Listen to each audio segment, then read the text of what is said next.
ऋषिभ्यो ब्रह्मविद्या सम्प्रदायकर्तृभ्यो वंशऋषिभ्यो महद्भ्यो नमो गुरुभ्यः। ॐ शङ्कारूपेण मच्चित्तं पङ्कीकृतमभूद्यया किं करीयस्य सा माया शङ्कराचार्यमाश्रयेत्। ॐ युक्ताहारविहाराय विविक्तस्थलवासिने मलयाळयतीन्द्राय ब्रह्मनिष्ठाय ते नमः। ॐ नारायणं नमस्कृत्य नरं चैव नरोत्तमं देवीं सरस्वतीं व्यासं ततो जयमुदीरयेत्।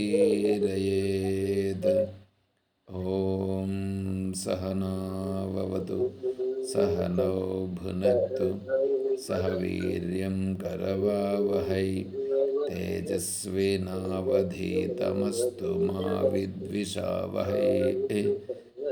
ॐ शान्तिः शान्तिः शान्तिः। हरिः ॐ तत्सत्।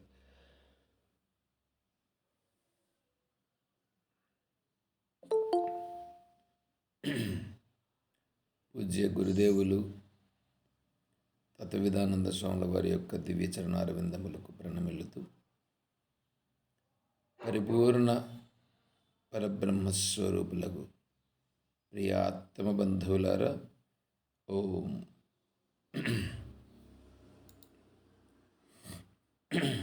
ఓం. శ్రీమద్ భగవద్గీత మనం 10వ అధ్యాయంలో ఉన్నాము. అందులో 30వ శ్లోకం.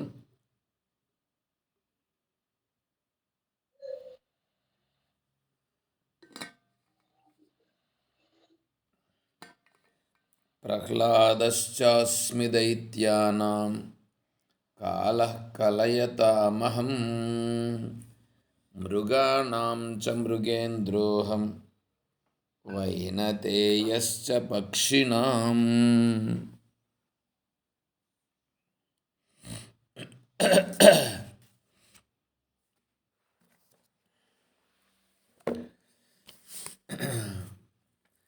దైత్యులలో ప్రహ్లాదుడు నేను. తరువాత కాలము, కాలః కలయతామహం,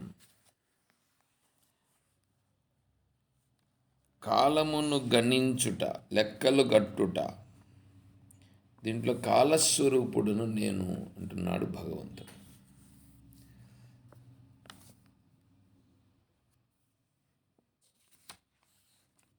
లెక్కలు కట్టే దాంట్లో కాలము గణన, ఈ గణన స్వరూపము నేనునంటే యాక్చువల్గా ఆత్మస్వరూపమునందు కాలము ఉన్నదా అని కనుక చూస్తే ఆత్మస్వరూపములో కాలము లేదు. ఆత్మస్వరూపమునందు కాలం లేదు.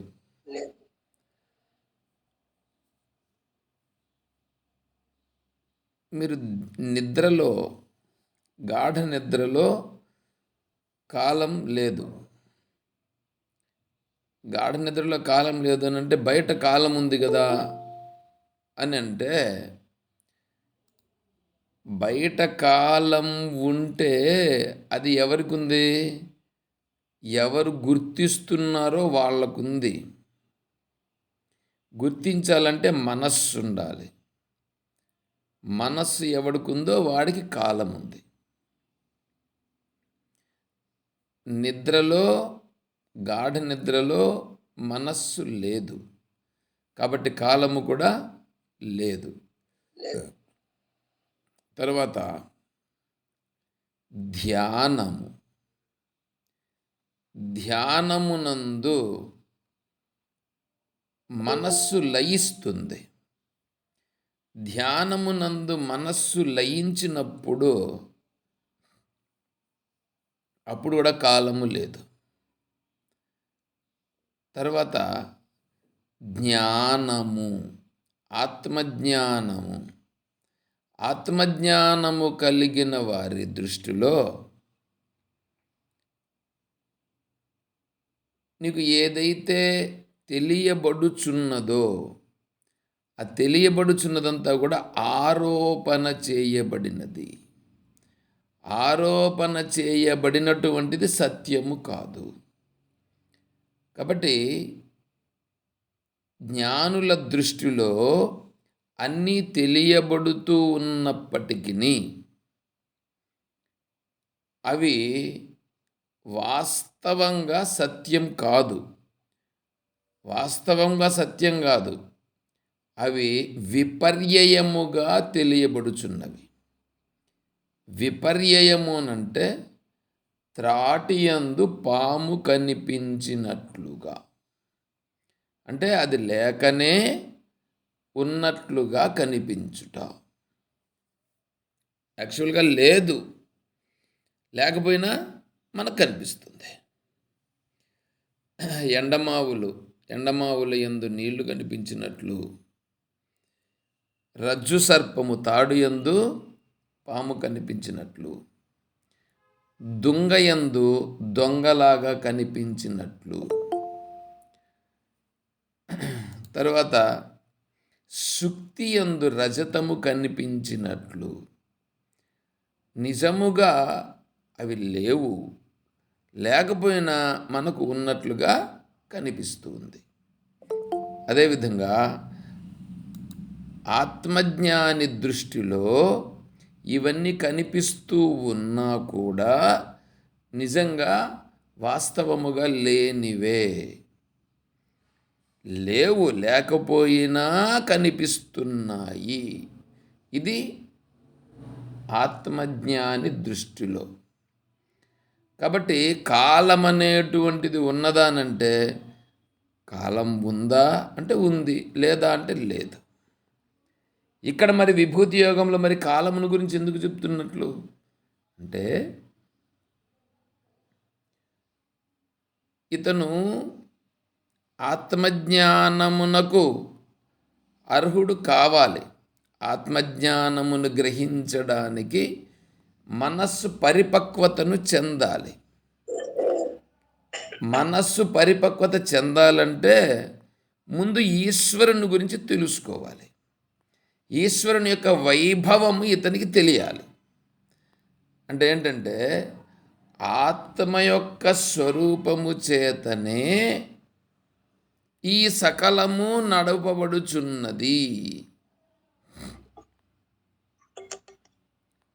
స్వప్న వృత్తావతిత్వంతః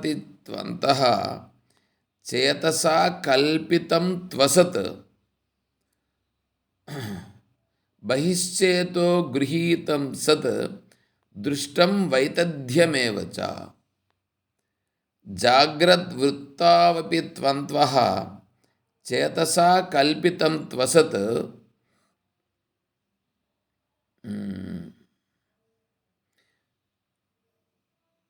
బహిశ్చేతో గృహీతం సత్ యుక్తం వైతథ్యమేతత్. ఇప్పుడు దాన్ని ఏమంటున్నారంటే స్వప్నవృత్వావపి త్వంత్వః చేతసా కల్పితం త్వసత్. అయ్యా, నీకు స్వప్నమునందు విషయాలు కనిపిస్తున్నాయి, కలలో విషయాలు కనిపిస్తున్నాయి, కలలో విషయములు కనిపించినప్పుడు, నీకు కలలో ఉన్నప్పుడే అక్కడ కూడా టైం ఉంది. అక్కడ కూడా గ్రామాలు కనిపిస్తాయి, అక్కడ కూడా మనుషులు కనిపిస్తారు, అక్కడ కూడా నీకు జంతుజాలం అవన్నీ కూడా కనిపిస్తాయి. ఇక్కడ కలలో బహిశ్చేతో గృహీతం సత్, నువ్వు నువ్వు ఎప్పుడైతే స్వప్నం నుండి జాగ్రత్తలోకి వచ్చినావో, అప్పుడు నువ్వు నిజంగా చూస్తే స్వప్నంలో ఉన్నది లేదు. అదే విధముగా జాగ్రత్ వృత్వావపి త్వంత్వః చేతసా కల్పితం త్వసత్ బహిశ్చేతో గృహీతం సత్ యుక్తం వైతత్యమేతత్. ఇప్పుడు జాగ్రత్తలో నువ్వు మేలుకొని ఉన్నావు, మేలుకొని ఉండేటప్పుడు నీకు ఇవన్నీ కనిపిస్తున్నాయి. మేలుకొని ఉండేటప్పుడు కనిపించేటువంటి వస్తువులు, మేలుకొని ఉండేటప్పుడు నీకు ఉండేటువంటి టైము, మేలుకొని ఉండేటప్పుడు నీకు నీ చుట్టూ ఉండేటువంటి జంతుజాలము, జీవరాశులు, ఇవన్నీ ఏమున్నాయి, ఇవి కనిపిస్తున్నాయి. నువ్వు నిద్ర లేకపోయినావంటే, నిద్ర లేకంటే కళ లేకపోయినావు అనుకో, స్వప్నం లేకపోతున్నావు, నిద్ర లేకపోతూ స్వప్నం వచ్చింది. స్వప్నంలోకి వచ్చేటప్పటికి ఈ ఈ ఈ ప్రపంచమంతా ఏమైంది? ఈ ప్రపంచమంతా పోయింది, లేదు. అప్పుడు అది కరెక్ట్, ఇప్పుడు ఇది కరెక్ట్. ఇది ఉన్నప్పుడు అది లేదు, అది ఉన్నప్పుడు ఇది లేదు. అది ఉన్నప్పుడు ఇది లేదు, ఇది ఉన్నప్పుడు అది లేదు కదా. ఇది కరెక్టా, అది కరెక్టా? చూడండి ఎట్లా ఉందో. ఈడ కనిపించేటప్పుడు ఇది కరెక్ట్గా ఉంది, ఆడ కనిపించేటప్పుడు ఆడ కరెక్ట్గా ఉంది. ఏమంటే కలలో భార్య బిడ్డలు లేవరా? ఉన్నారుగా. భార్య ఉంది, బిడ్డలు ఉన్నారు, బంధువులు ఉన్నారు, దేవుడు ఉన్నాడు, దేవుడు కూడా కనిపిస్తాడు, దేవుని దగ్గర కూడా పోతాము వస్తాము, ఇవన్నీ కూడా జరుగుతుంటాయి. మరి వీటికి వచ్చేటప్పటికి ఈడ భార్య ఉంది, బిడ్డలు ఉన్నారు, వీడికి సంబంధించిన హోదా ఇవన్నీ కూడా ఉన్నాయి. మరి ఈడ ఇది కరెక్టు, ఆడ అది కరెక్టు. సరే, ఇది కరెక్టా, అది కరెక్టా? ఇది వస్తే ఇది కరెక్టు, ఆటికి పోతే అది కరెక్టు. అట్లా కాదండి, ఇప్పుడు ఇది రోజు పొద్దున్నే లేచిన తర్వాత ఇది రోజు కనిపిస్తూ ఉంటుంది.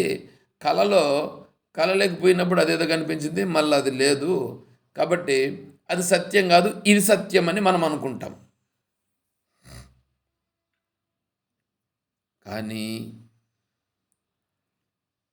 కానీ సినిమాలు ఇప్పుడు మన వాళ్ళు ఇప్పుడు ఏం చేస్తున్నారంటే, ఈ షార్ట్స్ వస్తున్నాయి, యూట్యూబ్లో షార్ట్స్ పెడుతుంటారు. ఈ షార్ట్ అంతా కూడా 1 నిమిషం నుంచి 2 నిమిషాలు 3 నిమిషాల వరకే లోపలనే ఉంటాయి. షార్ట్ ఫిలిమ్స్ ఒక 20 నిమిషాల నుంచి 30 నిమిషాల వరకు కూడా ఉంటాయి. తర్వాత సినిమాలు గంట మొదలుకొని 2:30-3 గంటల వరకు ఉంటుంది. ఇప్పుడు షార్ట్ చేసినారు చూడు, ఈ షార్ట్ ఫిల్మ్స్, మళ్ళా ఇంకా గంట సేపు ఉండే ఫిల్మ్స్, మళ్ళా మామూలుగా 3 గంటల సేపు ఉండే సినిమాలు. దీంట్లో ఏ సినిమా కరెక్ట్ అంటారు?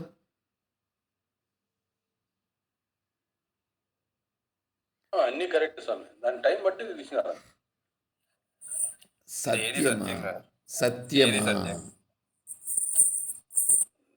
సత్యమా అంటే ఆడు చూస్తున్నంతసేపు సత్యంలాగా అనిపిస్తుంది, చూస్తున్నప్పుడు సత్యంలాగా అనిపిస్తుంది, బాగా విచారణ చేస్తే సత్యము కాదు. దానిపైన ప్రశ్న అడుగుతున్నారు, ఏమండి ఇప్పుడు గంట సేపు సినిమా చూసింది, ఆడ చూస్తున్నంతసేపు ఉంది, మళ్ళా పోయింది. 2 గంటల సేపు సినిమా చూసినాం, అది కరెక్ట్ కాదు, పోయింది. 3 గంటల సేపు సినిమా చూసినాం, అది కరెక్ట్ కాదు. నువ్వు ఇది దీర్ఘ స్వప్నమిమం విద్ధి. దీన్ని ఏమంటున్నారంటే, ఇప్పుడు మనకు కనిపిస్తుంది కదా ఈ ప్రపంచం, దీనిని దీర్ఘ స్వప్నమిమం విద్ధి. అంటే ఈ స్వప్నం ఇది ఉందే, ఇది దీర్ఘ స్వప్నం. దీర్ఘ స్వప్నం అంటే పెద్ద స్వప్నం. అక్కడేమో స్వప్నం మనకు కొన్ని గంటలు ఉండిపోతుంది, ఇక్కడేమో స్వప్నము దీర్ఘ స్వప్నం జీవించి ఉండేంత వరకు ఉంటుంది. ఇది స్వప్నమే, ఇదేం సత్యమైంది కాదు. ఇది స్వప్నమని నీవు ఎలా ఉంటావు అనంటే, నువ్వు తత్వము తెలుసుకుంటే, నువ్వు అక్కడేమో కలలో నుంచి మేలుకున్నావు కాబట్టి కళ నీకు పోయింది. ఈ మేల్కొని ఉండేటువంటి దాంట్లో నుంచి నువ్వు కలలేకపోయినావు కాబట్టి ఇది పోయింది. అలాగే ఈ మేలుకొని ఉండే దాంట్లో నుంచి నువ్వు తత్వం తెలుసుకునే దానికి వెళితే ఇది కూడా పోతుంది. కాబట్టి ఇదంతా కూడా దీర్ఘ స్వప్నమిమం విద్ధి అని చెప్పింది మనకు శాస్త్రం. కాబట్టి ఈ కనిపిస్తున్నటువంటిది ఏది ఉందో దీనిని అంతటినీ కూడా కరెక్టే దీర్ఘ స్వప్నం అని అందాం. దీన్ని ఎవడు సృజించినాడు, ఎందుకు సృజించినాడు? కల్పయత్యాత్మనాత్మానం ఆత్మాదేవ స్వమాయయ స ఏవ బుధ్యతే భేదాన్ ఇది వేదాంత నిశ్చయ. దీన్నంతా ఎవరు సృజించినారు, ఎందుకు సృజించినారు అనేటువంటి ప్రశ్నకు వేదాంత నిశ్చయమైనటువంటి సమాధానం కూడా ఉంది. వేదాంతం చెప్పింది, వేదం చెప్పింది. కల్పయత్యాత్మనాత్మానం ఆత్మాదేవ స్వమాయయ. స్వమాయయ తన మాయ నుంచినే, అంటే తన సామర్థ్యము నుంచినే తనే ఈ సృష్టిని సృజించింది, ఉన్నట్లుగా సృజించింది. నిజంగా లేదు కానీ ఉన్నట్లుగా లేకనే ఉన్నట్లుగా ఉండేటట్లుగా సృజించింది. అది ఆత్మమాయ.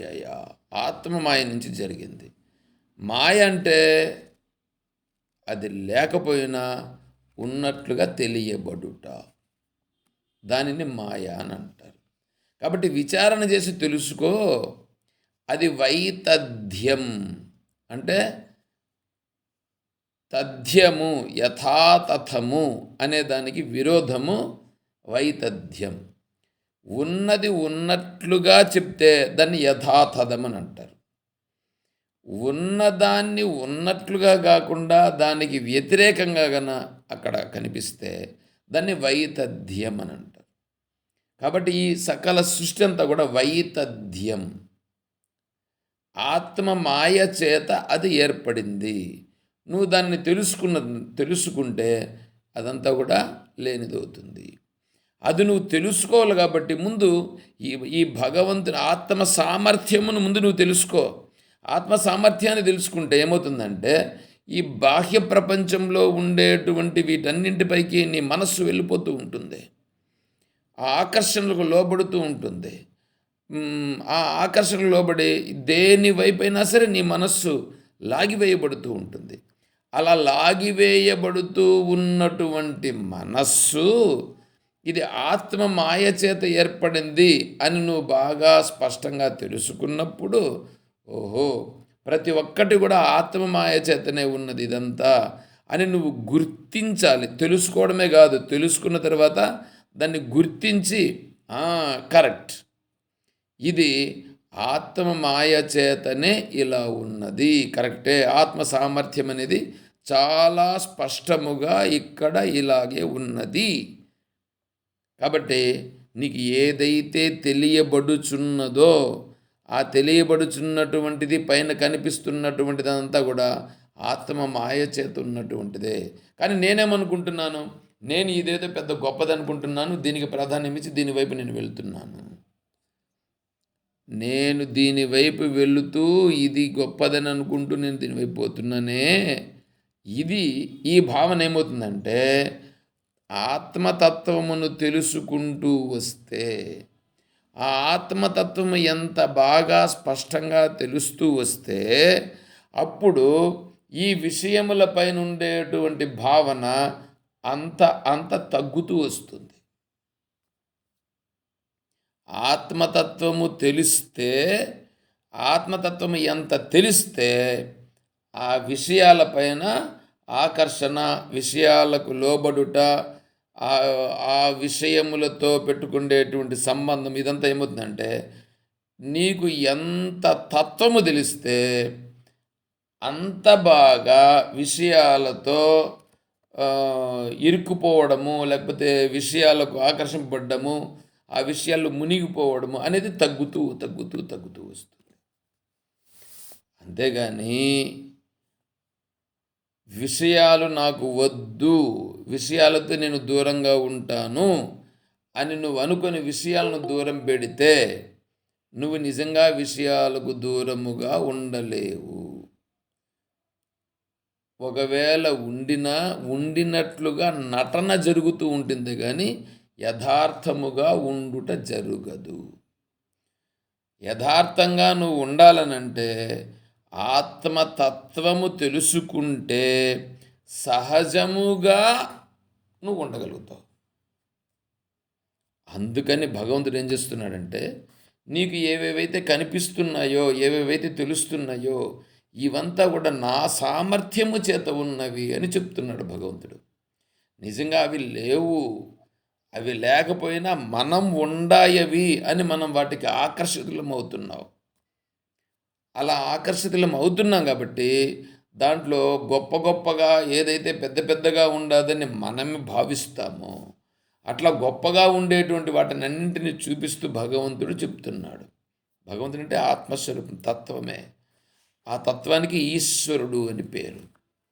ఎందుకంటే ఆత్మస్వరూపం మాట్లాడదు కాబట్టి, ఆ ఆత్మస్వరూపం యొక్క సామర్థ్యం చేతనే ఈ సృష్టి ఉంది కాబట్టి, అలా ఈ సృష్టి రూపంగా ఉండేదాని గురించి చెప్పాలంటే ఆత్మ సామర్థ్యమే, ఆ ఈశ్వరుడే ఒక ఒక ఉపాధితో అంటే ఒక నోరనే ఉపాధిని చేసుకొని ఆ ఉపాధి ద్వారా తన తత్వాన్ని చెప్పడం జరుగుతుంది. అలా చెప్పినప్పుడు ఓహో ఇదంతా కూడా ఈశ్వరునికి సామర్థ్యం అని గ్రహిస్తావు. ఇదంతా ఈశ్వరుని సామర్థ్యమే అయినప్పుడు ఇప్పుడు ఈ సామర్థ్యాన్ని నేను చూస్తున్నాను, ఆ ఈశ్వరుణ్ణి తెలుసుకుంటే ఇంకా ఎలా ఉంటుంది అని ఏర్పడుతుంది. మళ్ళా ఆ భావన కలిగించడానికి ఇప్పుడు భగవంతుడు ఇక్కడ మనకు విభూతి యోగంలో విషయాలను చెప్తున్నాడు. 11వ అధ్యాయంలో విశ్వరూపాన్ని చూపిస్తాడు. అది విషయం. కాబట్టి ఇక్కడ కాలము అని అంటే నిజముగా కాలం అనేది ఏమీ లేదు. కానీ ఈ కాలరూపంగా ఉండేటువంటి దానికి ప్రతి ఒక్కడు కూడా ఏమంటే అంతా నాకు టైం అండి, నా టైం ఇట్లుందండి, ఇట్లా జరుగుతుందండి అని అంటారు. ఇంకా ఎక్కువ మాట్లాడితే ఆ టైం అయిపోయింది అంతే ఇట్లా అంటూ ఉంటారు. ఇప్పుడు తెలిసన్నా తెలియకుండా అన్నా అక్కడ వన్ టైం అయిపోయింది అంటే టైం అయిపోయేటట్లుగా చేసింది భగవంతుడు చేశాడు అని ఇండైరెక్ట్గానే చెప్తున్నాడు. పైగా కాలం యొక్క గొప్పదనాన్ని కూడా గుర్తిస్తున్నాడు. అందుకని భగవంతుడు కూడా ఇక్కడ మనకేం చెప్తున్నాడు, కాలః కలయతామహం. ఈ కాలాన్ని గణన చేసేటువంటి వాళ్ళు ఉన్నారు కొంతమంది. ఈ కాల గణన చేసేటువంటి వాళ్ళు కాలమును తీసుకుని వాళ్ళు లెక్కిస్తారు. కలియుగము 4,32,000 సంవత్సరాలు. ద్వాపర యుగము కలియుగమునకు రెండింతలు. తర్వాత త్రేతాయుగము కలియుగమునకు మూడింతలు. కృతయుగము కలియుగమునకు 4 కాలం ఉంటుంది. ఇదంతా లెక్కలు వేసినటువంటి వాళ్ళు. ఆ లెక్కలేసిన వాళ్ళు ఈ 4,32,000 సంవత్సరాలకి ఇంటూ 2 వేస్తే అంతకుముందు ఉన్న యుగం. 4,32,000 ఇంటూ 3 వేస్తే అంతకుముందు ఉన్నటువంటి కృత త్రేతాయుగం. 4,32,000 ఇంటూ 1 2 3 వేస్తే అప్పుడు కృతయుగం. చూడండి ఎట్లుండదు. 4 వేస్తే 4,32,000 ఇంటూ 4 వేస్తే కృతయుగం. ఇవన్నీ కలిపితే ఒక మహాయుగం అవుతుంది. ఈ మహాయుగాలు 1000 వేస్తే చతుర్ముఖ బ్రహ్మకు పగలవుతుంది. అంతేకాలము రాత్రి కూడా ఉంటుంది. ఈ కాలంలో సృష్టి జరుగుతూ ఉంటుంది. ఇట్లా బ్రహ్మదేవునికి కూడా 100 సంవత్సరముల ఆయుష్కాలం అయితే ఆ బ్రహ్మదేవుడు వెళ్ళిపోయి వేరే బ్రహ్మదేవుడు వస్తాడు. ఇవంతా కాలగణన. ఈ కాలగణనతో వేసేటువంటి వాళ్ళు ఇదంతా. ఇప్పుడు మనం ఒకవేళ చూడలేము ఈ కాలము కరెక్టా ఉన్నా కాదా అని చెప్పాలని అనుకున్నామని అనుకో, మనకైనా బ్రహ్మదేవుడు కనిపిస్తున్నాడా? బ్రహ్మదేవుడు కనిపించినా ఒకవేళ ఇప్పుడు మనకి ఇంతకుముందు 4,32,000 సంవత్సరాలు అంటే ఇప్పుడు అబ్బా అమ్మ అంటే 100 సంవత్సరాలు బ్రతికేదానికి ఎక్కువైపోతూ ఉంది. కాబట్టి ఈ 4,32,000 సంవత్సరాలు అంటే ఇప్పుడు 5,000 సంవత్సరాలు అయింది కలియుగం పుట్టిన అంటున్నారు. ఈ 5,000 సంవత్సరాలకు ముందు అనేటప్పటికి ఎట్లుందో ఎవరికేం తెలుసు?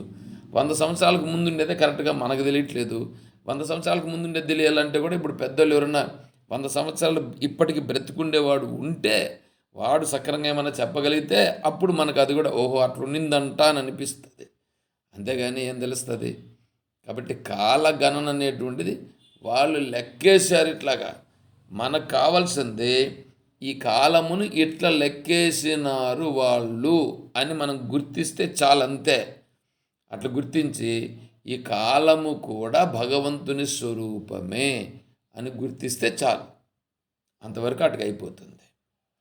తర్వాత మృగాణాం చ మృగేంద్రోహం, మృగములలో సింహమును నేను అంటున్నాడు.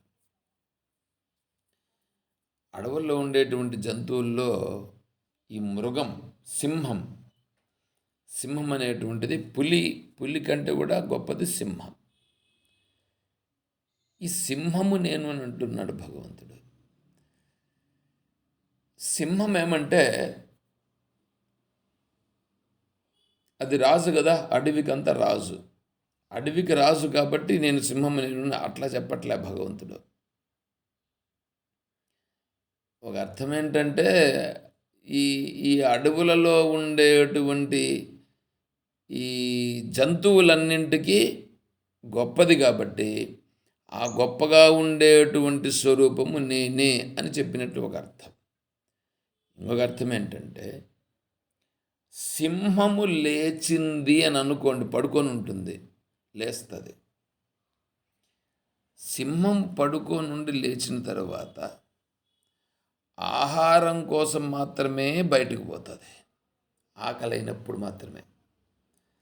ఇప్పుడు అది గుహలో ఉందని అనుకోండి, బాగా తినేసి గుహలో పడుకున్నది, గుహలో ఉంది, ఇప్పుడు తినేసింది. తినేసిన తర్వాత దాని ముందర ఒక జింక కానీ ఒక మేక కానీ లేదా వేరే ఏ జంతువులైనా పోయినాననుకో, దానిని ఏమీ అనదు, ఏమీ అనదు. ఎందుకు? ఆహారం తినేసింది. ఆహారం తినేసిన తర్వాత ఇంకా దానికి పని లేదు. ఎంతవరకు పని లేదు? తిరిగి దానికి ఆకలయ్యేటంత వరకు పని లేదు దానికి. అంతవరకు ముందర వచ్చి ఏమి ఆడుకున్నా ఏం చేసినా కూడా ఏమీ అనదు. చూడండి, అది ఇప్పుడు సాధు జంతువు మాదిరి ఉంటుంది చూసేదానికి. కానీ ఆకలైతే మాత్రము ఎదురుగా ఏది కనిపిస్తే దాన్ని పట్టుకొని చంపి తింటుంది. ఒకటి. రెండవది, అది ఇప్పుడు బయలుదేరుతుంది, ఆకలి అవుతూ ఉంది, వేట కోసం బయలుదేరుతూ ఉంది. వేట కోసం బయలుదేరితే సింహం ఎట్లా నడుస్తుంది అనేది ఎప్పుడన్నా మీరు గమనించినారా? సింహము గుహలో పడుకొని ఉంటుంది, లేస్తుంది, గుహ బయటకు వస్తుంది. గుహ బయటకు వచ్చి నడుచుకుంటూ పోవచ్చుగా, నడుచుకుంటూ పోదు, ఒక అడుగు వేస్తుంది, ఒక అడుగు వేసి ఇట్లా చూస్తుంది, ఇంకొక అడుగు వేస్తుంది, ఇట్లా చూస్తుంది, మళ్ళా ఇంకొక అడుగు వేస్తుంది, ఇట్లా చూస్తుంది. అంటే ఒక అడుగు వేయడం చూడడం, ఒక అడుగు వేయడం చూడడం, ఇట్లా చూసుకుంటూ ముందర కూడా గమనించుకుంటూ పోతూ ఉంటుంది. ఎందుకు ఇట్లా ఇట్లా చూస్తోంది? దానికి ఏం కావాలి ఇప్పుడు? ఆహారం కావాలి. ఆ ఆహారమును అన్వేషించుట. ఇప్పుడు అలా ఇలా చూసేటప్పుడు దానికి ఏదైనా కనిపించిందని అనుకోండి, జంతువు దానికి కనిపించే ఆహారం, ఇంకా ఆ మార్గంలో వెళ్ళడం మానేసి ఈ మార్గంలో వెళ్తుంది. ఏ మార్గంలో కనిపిస్తే ఆ మార్గంలో వెళ్ళి అప్పుడు ఇంకా చిన్నగా నడవదు, మళ్ళా చిన్నగా నడవదు, దాని దగ్గరికి చేరుకునేస్తుంది ముందు. దానిని ఏం చెప్పినారంటే, సాధకుడుగా ఉన్నవాడు, సాధకుడు ఏమండి, సాధకుడు ఏం సాధకుడు?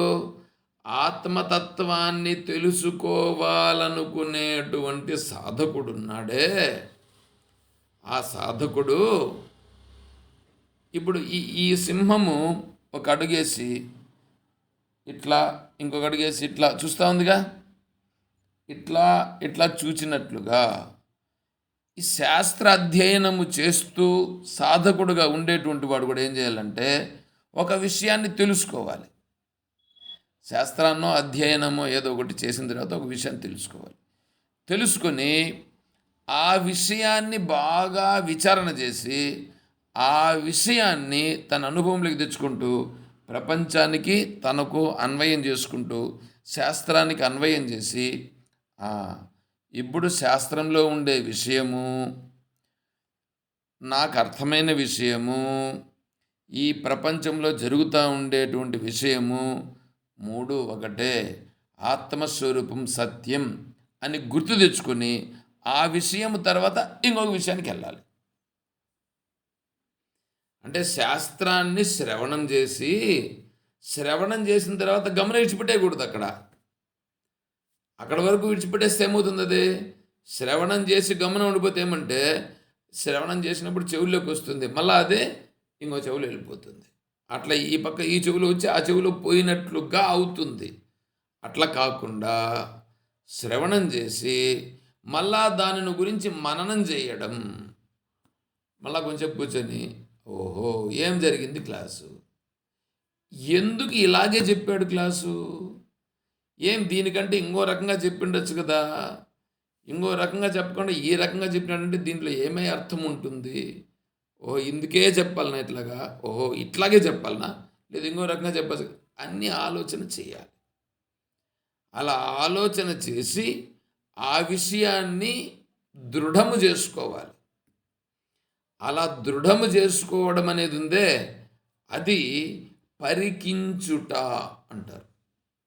పరికించుట అంటే ఆ విషయ అవగాహన కొరకు ఆ విషయాన్ని లోతుగా పరిశీలించి ఆ తర్వాత ముందుకు వెళ్తాడు. ఇప్పుడు ఈ సింహం కూడా నడుస్తుందిగా, ఒక అడుగేసి ఈ పక్క చూస్తుంది, ఇంకొక అడుగేసి ఆ పక్క చూస్తుంది. ఎందుకు చూస్తుంది? దీనికి కావాల్సినటువంటి విషయం ఏముంది అని చూస్తూ పోతూ ఉంది. తనకు ఏదైతే విషయం ఉందని గుర్తించిందో వెంటనే ఇంకా డైవర్ట్ అయిపోయి ఆ వస్తువు దగ్గరికి చేరిపోతుంది. అదేవిధంగానే శ్రవణము చేసేటువంటి వాళ్ళు కూడా దీనిని చూచి, ఓ నాకు ఇది అవసరం, ఈ విషయము ఇలా చెప్పడం జరిగింది కాబట్టి ఈ విషయానికి నేను ఇంత ప్రాధాన్యం ఇవ్వాలి అని గుర్తించి ఆ విషయంతో తర్వాత ముందుకు ఇంకో దానికి వెళ్ళాలి. అందుకోసము ఈ ఈ మృగరాజు అయినటువంటి సింహమునందు ఆ లక్షణాలు ఉన్నాయి. దాన్ని ఇక్కడ మనకు మృగాణాంచ మృగేంద్రోహం, తరువాత వైనతేయశ్చ పక్షిణాం. వైనతేయశ్చ, వైనతేయుడు. స్వామి ఎప్పుడు ఒంటరిగా ఉంటుంది, ఆహారం కోసం మాత్రం పోతుంది, అట్లా కూడా తీసుకోవచ్చు స్వామి. అవును, సాధకుడు కూడా అలా ఉంటాడు కదా స్వామి. నిజమైన సాధకుడు, నిజమైన జిజ్ఞాసు, నిజమైన జిజ్ఞాసు అనికేత స్థిరమతి. భక్తియోగంలో అనికేత స్థిరమతి, ఆత్మతత్వము మాత్రమే తెలుసుకునుట, ఆత్మతత్వం దగ్గరకే చేరుకునుట. ఇంకా ఆ స్థాయికి ఎదిగిపోయాడు. అంటే పరిపక్వ అంతఃకరణం ఏర్పడింది. అంతఃకరణం పరిపక్వత ఏర్పడిన తరువాత ఇంక ఇప్పుడు వీడికి నాకు ఇది మాత్రమే కావాలి అనేటువంటి వాడు ఇప్పుడు ఏం చేస్తాడు? ఇంకా వాడికి అనికేత. నికేతం అంటే ఒక స్థిరమైనటువంటి నివాసం. ఒక స్థిరమైన నివాసం అనేది ఉండదు. ఎక్కడ కావాల్సింటే అక్కడ పోతుంటాడు. మతి మాత్రము స్థిరమతి. మతి అంటే బుద్ధి. బుద్ధి మాత్రం స్థిరమైపోతుంది. బుద్ధి స్థిరమైపోయింది, కానీ శరీరం మాత్రము తిరుగుతూ ఉంటుంది. ఆత్మతత్వాన్వేషణ, ఆత్మేచ్ఛా వ్యవసీయతాం నిజగృహాత్ తూర్ణం వినిర్గమ్యతాం. శంకరాచార్య స్వామి వారు చెప్తున్నారు సాధన పంచకంలో, ఆత్మేచ్ఛా వ్యవసీయతాం నిజగృహాత్ తూర్ణం వినిర్గమ్యతాం. ఆత్మతత్వాన్ని తెలుసుకునేదానికి నువ్వు ఎంత దూరమైనా సరే వెళ్ళు, ఆత్మతత్వాన్ని తెలుసుకో. ఆత్మతత్వాన్ని తెలుసుకున్న తరువాత ఇంకా ఆటోమేటిక్గా తిరగడం నిలిచిపోతుంది. తిరగడం మళ్ళీ నిలిచిపోతుంది. అంతవరకు ఏం చేయాలి? ఆత్మతత్వాన్వేషణ చేయాలి. ఆత్మతత్వాన్వేషణ కొరకు నువ్వు వెళ్ళాలి. ఆ తర్వాత ఆత్మతత్వాన్వేషణ అయిన తర్వాత గమనం కూర్చొని దాన్ని మననం చేసుకోవాలి. గోవు కూడా తినేదానికి ముందు వెళ్ళి ఏం చేస్తుంది? బాగా మేసేస్తుంది. మేసేసి అంతా మింగేస్తుంది. అట్లాగే తర్వాత సమయం దొరికిన వెంటనే కూర్చొని పడుకొని హాయిగా మళ్ళా గొంతులో నుంచి తెచ్చుకొని నెమరు వేసుకుంటుంది. నెమరు వేస్తుందా? వేయదా? అదే అట్లాగే మనం కూడా శాస్త్ర అధ్యయనం అనేటువంటి దానికోసం నువ్వు ఎక్కడైనా సరే వెళ్ళి తెలుసుకోవాలి. అదైన తర్వాత మననం చేసుకునే దానికి నిర్మలంగా కూర్చొని మననం చేసుకోవాలి. అది తిరగడం అయిపోతుంది. భోజనం కోసము అక్కడ అది వెళ్ళింది. ఇక్కడ మనము భోజనం కోసం కాదు వెళ్ళాల్సిందే. మనం వెళ్ళాల్సింది ఆత్మతత్వాన్ని తెలుసుకునే దానికోసం వెళ్ళాలి. భిక్షు అయిన తరువాత భిక్ష కొరకు ఇప్పుడు వీడు వెళ్ళాలి. భిక్షు అంటే సన్యాసి అయిన తరువాత ఇప్పుడు వాడేం చేయాలా? వాడు భిక్ష కోసం వెళ్ళాల. భిక్ష కోసం తిరిగి వచ్చి మళ్ళా కూర్చొని శాస్త్ర విచారణ చేసుకోవాలి. అది అక్కడ సమన్వయం దానికి. సరే, ఇప్పుడు ఇక్కడ వైనతేయశ్చ పక్షిణాం. పక్షి, ఈ పక్షిని గురించి శాస్త్రం చాలా లోతుగా చెప్పింది. చాలా లోతుగా చెప్పింది. మనోళ్ళు తిరుమలలో పౌర్ణమి రోజు అంటే చాలు. ఒకప్పుడు పౌర్ణమి రోజు గరుడోత్సవం ఉండేది కాదు. గరుడోత్సవం అనేది ప్రతి పౌర్ణమికి చేయాలని మళ్ళీ నిర్ణయం చేసి మళ్ళీ పెట్టారు. ముందు నుంచి ఏమన్నా ఉన్నిందా గరుడోత్సవము పౌర్ణమి రోజు? లేదు. బ్రహ్మోత్సవాలప్పుడు గరుడోత్సవం ఉండేది. సరే, ఈ గరుడోత్సవం రోజు తిరుమలలో కూడా ఏం చేస్తారంటే ఆ, మూల విరాట్టుకుంటా చూడండి. ఆ, దాన్ని ఏమంటారంటే సహస్ర ఆ, ఉమ్, సహస్ర కంఠాభరణం అని ఒకటి ఉంది తిరుమలలో ఉండే మూల విరాట్కి. దానికి ఆభరణం వేస్తారు.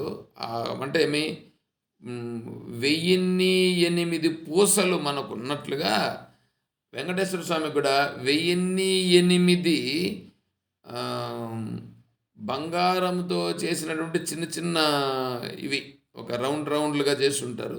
అది ఒక హారం హారం ఉంటుంది. అది 1008 ఉంటుంది. కాసులు ఆ కాసులు కాసులు కాసులు ఉంటాయి. ఆ, 1008 కాసులు, 1080 కాసులు 1008 కాసులు దండ స్వామి కాసులు. 1008 ఉమ్. ఈ కాసుల దండ ప్రతి శుక్రవారం రోజు అభిషేకమైన తర్వాత స్వామికి అలంకారం చేస్తారు. ఆ కాసుల దండని గరుడోత్సవం అప్పుడు అలంకారం చేస్తారు. అంటే బయట గరుడోత్సవం తిరిగేటప్పుడు అక్కడుండే హారాన్ని తీసుకొచ్చి ఇక్కడ స్వామికి అలంకారం చేస్తారు. ఇప్పుడు ఇక్కడ విషయం ఏంటంటే గరుడోత్సవం ఉంది కదా, గరుడోత్సవం పైన వెంకటేశ్వర స్వామి ఆసీనుడై ఇప్పుడు తిరుగుతాడు, ఉత్సవం చేసుకుంటాడు.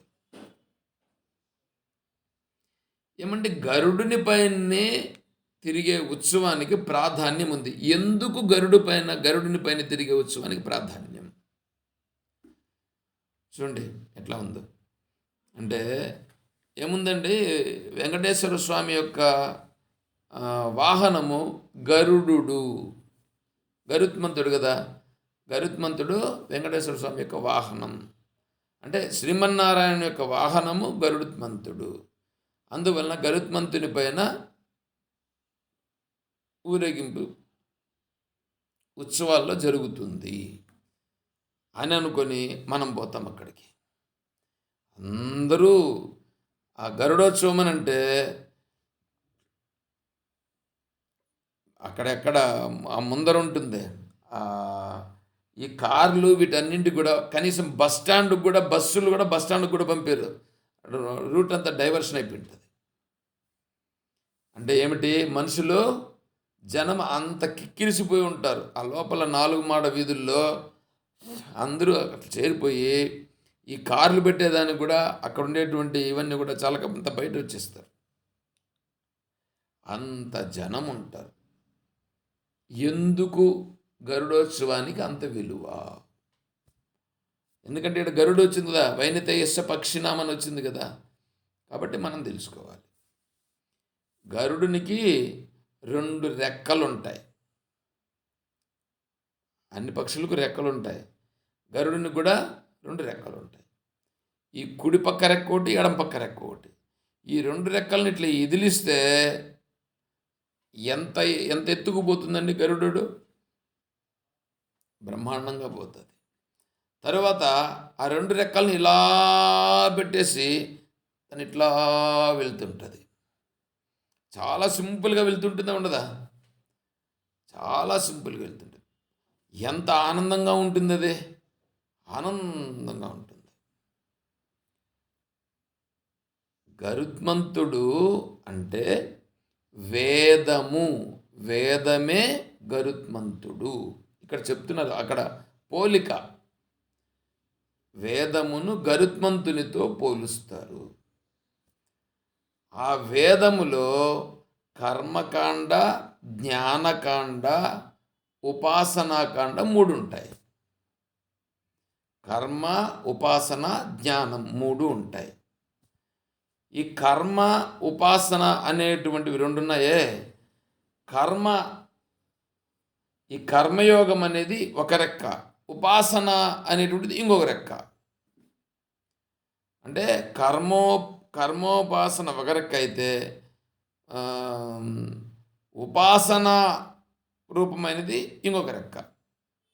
అంటే కర్మయోగము, భక్తి యోగము అని అనుకోండి మనం చెప్పుకునేదానికి. ఉపాసననే భక్తి అని అంటాం. కాబట్టి కర్మ వచ్చేసి కర్మయోగం, ఉపాసన వచ్చేసి భక్తి యోగం. భక్తి యోగం అంటే బొట్లు పెట్టుకొని స్నానం చేసి జుట్టు వేసుకొని ఈ కట్టుకుండే పంచెను కీ పాస్ లాగా కట్టుకొని పైన వేసుకుంటే షర్ట్ ఇట్లా వేసుకుంటే అది భక్తిగా, అది అది నిజమైన భక్తి అని చెప్పట్లేదు. అది నిజమైన భక్తి ఏం కాదు. దాన్ని కట్టు బొట్టు జిట్టు ఇవి 3 మన వాళ్ళు పెట్టుకున్నటువంటి సంస్కారాలు. అవి సంస్కారం కలిగి ఉండే దానివల్ల మంచిది. సంస్కారం ఏం చేస్తుందంటే వీని సన్మార్గంలో నడిపించేటట్లుగా చేస్తుంది. అంతేగాని కేవలం ఈ కట్టుబొట్టు జుట్టు మాత్రమే కలిగి ఉంటే భక్తుడు అతను అని అనుకుంటే అది తప్పు అవుతుంది. కాబట్టి కట్టు ఉండల్లా, బొట్టు ఉండల్లా, జుట్టు ఉండల్లా, ఉండి నిజమైనటువంటి తత్వం మీద అది తెలిస్తే అది నిజమైన భక్తి అవుతుంది. నిజమైన తత్వం తెలియకుండా కట్టు బొట్టు జిట్టు మాత్రం ఉంటే అది భక్తి కాదు. భక్తిలాగా వేషమంతే. మాకు సంబంధించి ఒక వివాహం ఒకటి జరిగింది. ఆ వివాహానికి 2 వైష్ణవ పురోహితులు వచ్చారు. దీంట్లో ఈ వైష్ణవ పురోహితులు ఏం చేస్తారంటే 3 నామాలు ఇట్లా పెడతారుగా. ఒక అతను 3 నామాలు పెట్టాడు. ఎట్లా పెట్టాడంటే ఇక్కడి నుంచి ఇదంతా ఇట్లా పెట్టేశాడు. దానికి వీళ్ళు పెద్దోళ్ళుగా ఉండే వాళ్ళు చెప్పి నవ్వుకుంటూ ఉన్నారు. ఏమంటే ఆ నామ్ పెట్టేదానికి 1 గంట పట్టింటుంది ఆయనకు. పైగా నామ్ పెట్టేదానికి ఒక నాము కొమ్ము సరిపింటుంది అని చెప్పుకొని వీళ్ళే నవ్వుకుండేవాళ్ళు. అంటే నాములు మాత్రం బాగా పెట్టేస్తాడు ఇట్లాగా. ఆటికొచ్చి ఏమన్నా ఒక మంత్రం అన్నా చెప్తా అంటే ఒక మంత్రం కూడా చెప్పడు. మంత్రం లేదు, బొట్లు మాత్రము బ్రహ్మాండంగా పెట్టాడు. చూసేదానికి ఏం పండితుడబ్బా అనుకుండేటట్లుగా ఉంటాడు. నోరు తెరిచి పెళ్ళిలో ఒక మంత్రం అన్నా చెప్పినవారా నాయన అంటే ఒక మంత్రం కూడా చెప్పడు. ఆయనకు అందించేదానికి ఉంటాడు, ఇంకొక ఆయన ఉంటాడు, ఆయనకు అందించేదానికి ఈయన ఉంటాడు. ఇట్లాంటి వాళ్ళందరూ కూడా మనకు భక్తులుగా చలామణి ఉంటారు. ఇంకొక ఆయన ఏంటంటే ఇక్కడ కుప్పంలో కృష్ణాష్టమికి భజన చేస్తారు వీళ్ళు. కృష్ణాష్టమికి భజన చేసేదానికి చెన్నై నుంచి పిలిపిస్తారు ఒక బృందాన్ని, భజన బృందాన్ని. ఆ భజన బృందంలో ఒక ఆయన ఉంటాడు. ఒక ఆయన ఏంటంటే నిలబడుకొనే ఉంటాడు, ఆయన కూర్చోడు. కుప్పంలో ఉండేవాళ్ళు మీరేమైనా గమనించినారా? చెన్నై నుంచి వచ్చినటువంటి ఆ భజన బృందంలో ఒక ఆయన కూర్చోడు, నిలబడుకొనే ఉంటాడు. ఇట్లా చేతులు కట్టుకొని మరి. ఎవరు ఉండరు కదా స్వామి, ఇట్లా కూర్చుంటారు, లేస్తారు, భజన చేస్తారు. నువ్వు కుప్పమేనా? నీదే నీది కుప్పమా? అవును. ఓహో, అయితే నువ్వు భజన భలే చూసినావు. మొదలు నుంచి కడ వరకు, మొదలు నుంచి కడ వరకు చూసినావు. ఇది తప్ప, ఇది తప్ప.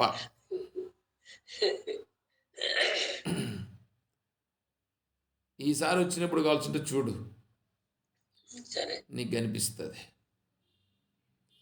ఎందుకంటే వేరే గ్రామం అంటే వేరే వాళ్ళు ఈయన నిలబడుకో ఉండేదాన్ని చూసి ఆయన నాతో చెప్పినాడు, చూడండి స్వామి, ఆయన ఉన్నాడు చూడు, ఆయన కూర్చోడండి. ఆయన కూర్చోడండి. మొదలు పెట్టినప్పటి నుంచి నిలబడుకొనే ఉంటాడు. ఆయన కూర్చోడు. రాత్రి అంటే ఆయన వాళ్ళు ఎంతకాలం చేస్తే అంతసేపు నిలబడుకొని ఉంటాడు. ఏమండి ఆయన అంటే వీని యొక్క దృష్టి ఏమంటే ఆయన నిలబడుకొని ఉంటే భక్తుడు అన్నమాట అని వీళ్ళు అనుకుంటున్నారు. అంటే ఆడ భజన చేస్తున్నారు కాబట్టి హనుమంతుడు ఎట్లుంటాడు? రామ భజన చేస్తా ఉంటే ఆడ ఎత్ర ఎత్ర రఘునాథ కీర్తనం తత్ర తత్ర కృతమస్తకాంజలిం బాష్పవారి పరిపూర్ణ లోచనం మారుతిం నమత రాక్షసాంతకం. ఎక్కడ రామనామం జరుగుతూ ఉంటుందో అక్కడ కండ్లలో నీళ్లు కార్చుకుంటూ హనుమంతుడు ఉంటాడని అక్కడ చెప్పడం జరుగుతూ ఉంది. ఆ విధంగా ఇప్పుడు ఈయన కూడా ఏంటంటే ఈయన హనుమంతుని లాంటి వాడని వీళ్ళు అనుకుంటా ఉండేది. వాడు నోరు తెరిచి ఏ రోజైనా ఒక కీర్తనన్నా పన్నాడా? ఆ భగవంతుడు ఇది చేశాడంటే ఏమిలా గమని నిలబడుకొని ఉంటాడు. ఇది భక్త్యా? ఇట్లాంటి వాళ్ళందరూ భక్తులని కీర్తిస్తూ ఉంటారు.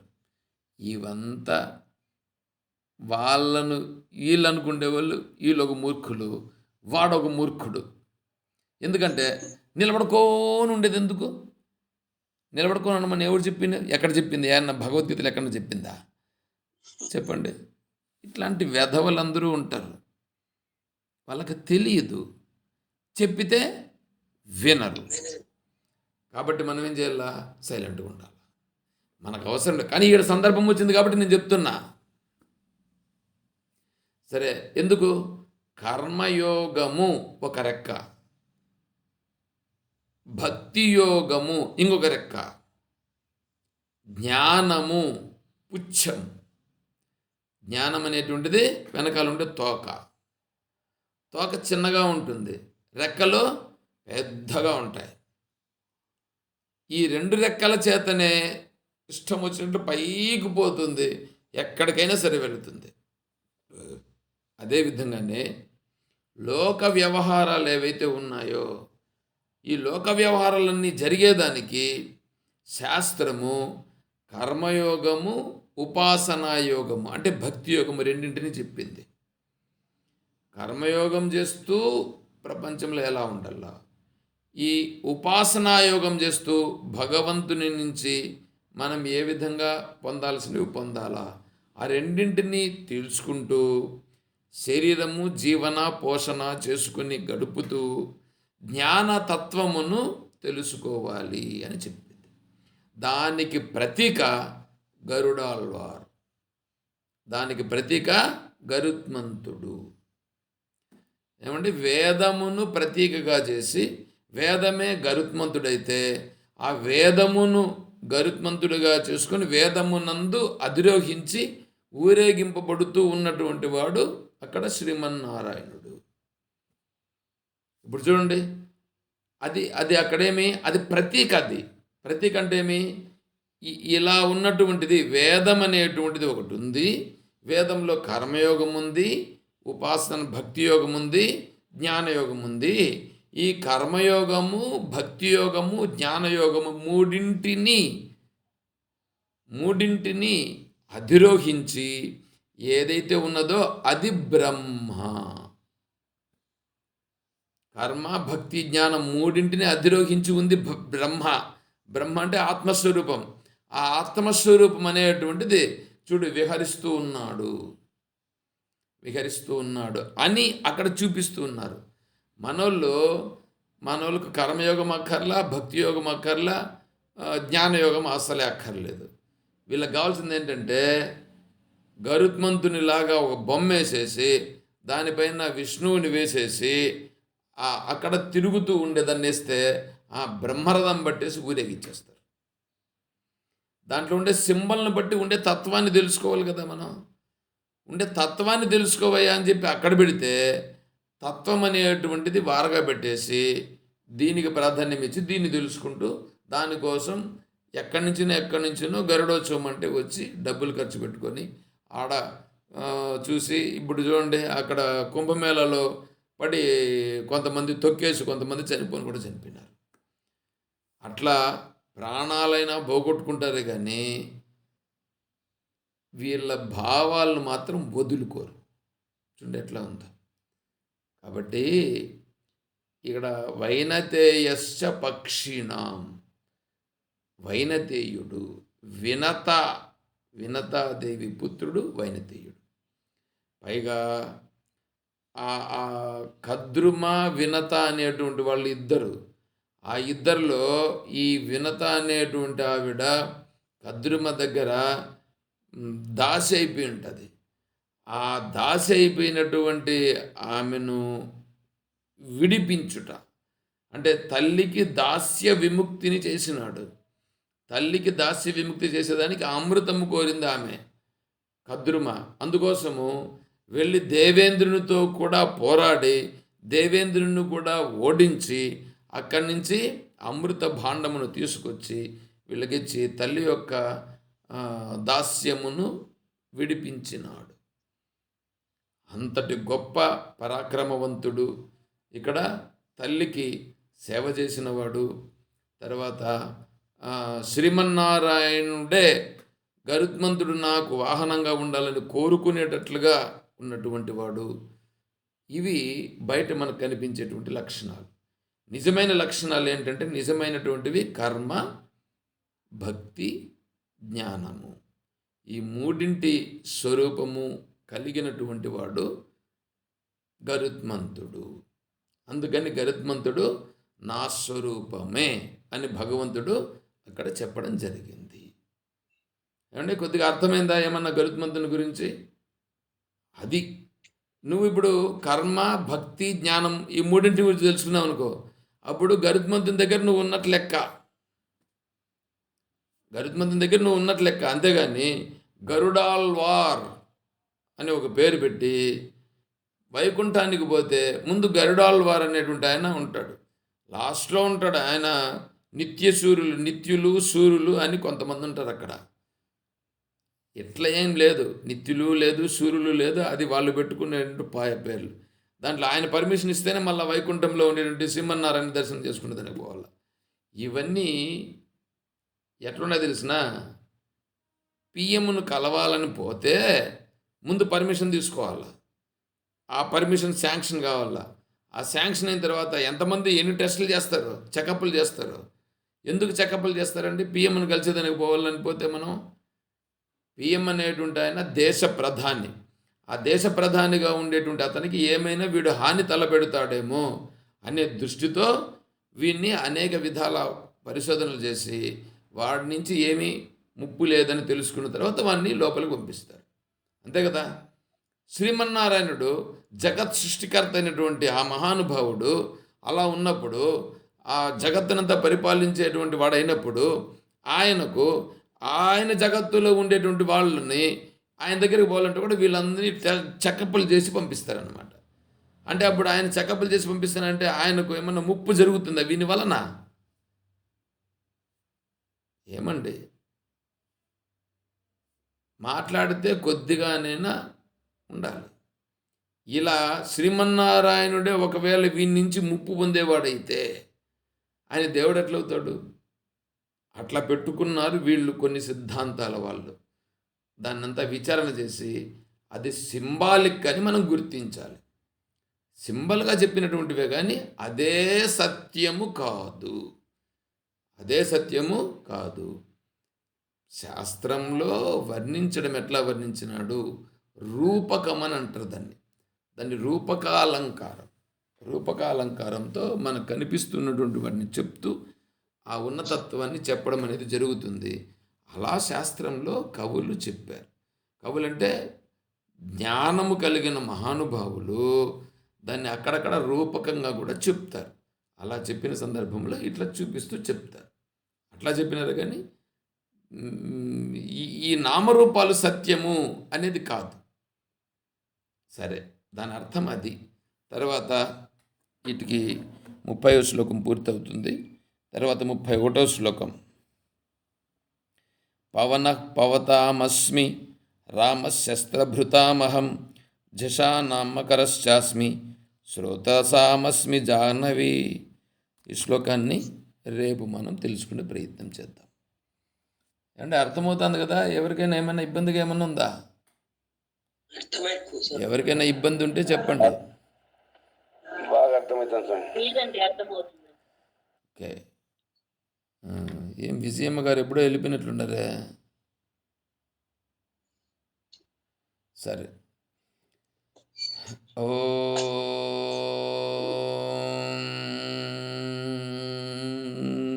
తత్సత్.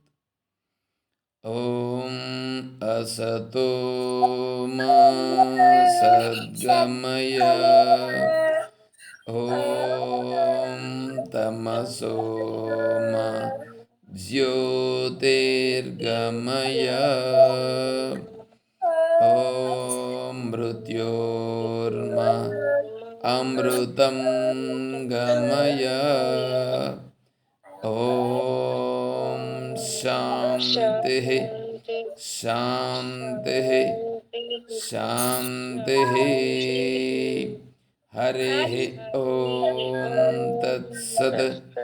ఓం సర్వం శ్రీ సద్గురుచరణారవిందార్పణమస్తు. ఓం జై బోలో శ్రీకృష్ణ పరమాత్మకి జై, బోలో గీతా మాతా కీ జై, బోలో భక్త మండలి కీ. హర నమః పార్వతీపతయే.